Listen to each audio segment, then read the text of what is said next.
প্রতিবেদন না করে আমি পারছি না। তার কারণ হচ্ছে এটা হচ্ছে 7 কোটির ওপর সমুদ্রের যাতায়াতের প্রায় সংযোগস্থল বলতে পারেন। এটা হচ্ছে নদী। আর এই ব্রিজটার অবস্থা দেখুন, খুবই জরাজীর্ণ অবস্থা, খুবই জরাজীর্ণ অবস্থা। জানি না কেউ এটার বিশেষ ব্যবস্থা নেবে কি না, কিন্তু যে কোনো অবস্থায় এই ব্রিজটা কিন্তু ছোট ব্রিজ, কিন্তু ভেঙে পড়তে পারে।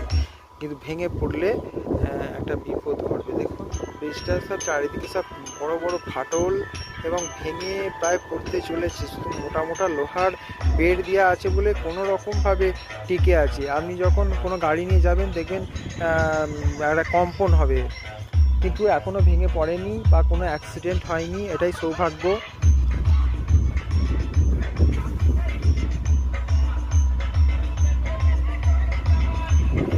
এর উপরে অনেকটাই চাষবাস নির্ভর করে। এ দেখুন গাড়িটা চলে গেল, কিন্তু গাড়িটা গেলে এখানে কম্পন হয়। আপনি যদি ব্রিজের উপর দাঁড়িয়ে থাকবেন তখন বুঝতে পারবেন যে এখানে কম্পন হচ্ছে।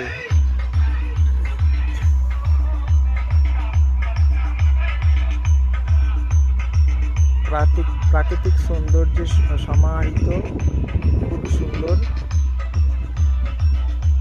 বাগদেবী মেলা দেখতে আসবেন এবং এখানে প্রাকৃতিক শোভাও পরিদর্শন করে যাবেন।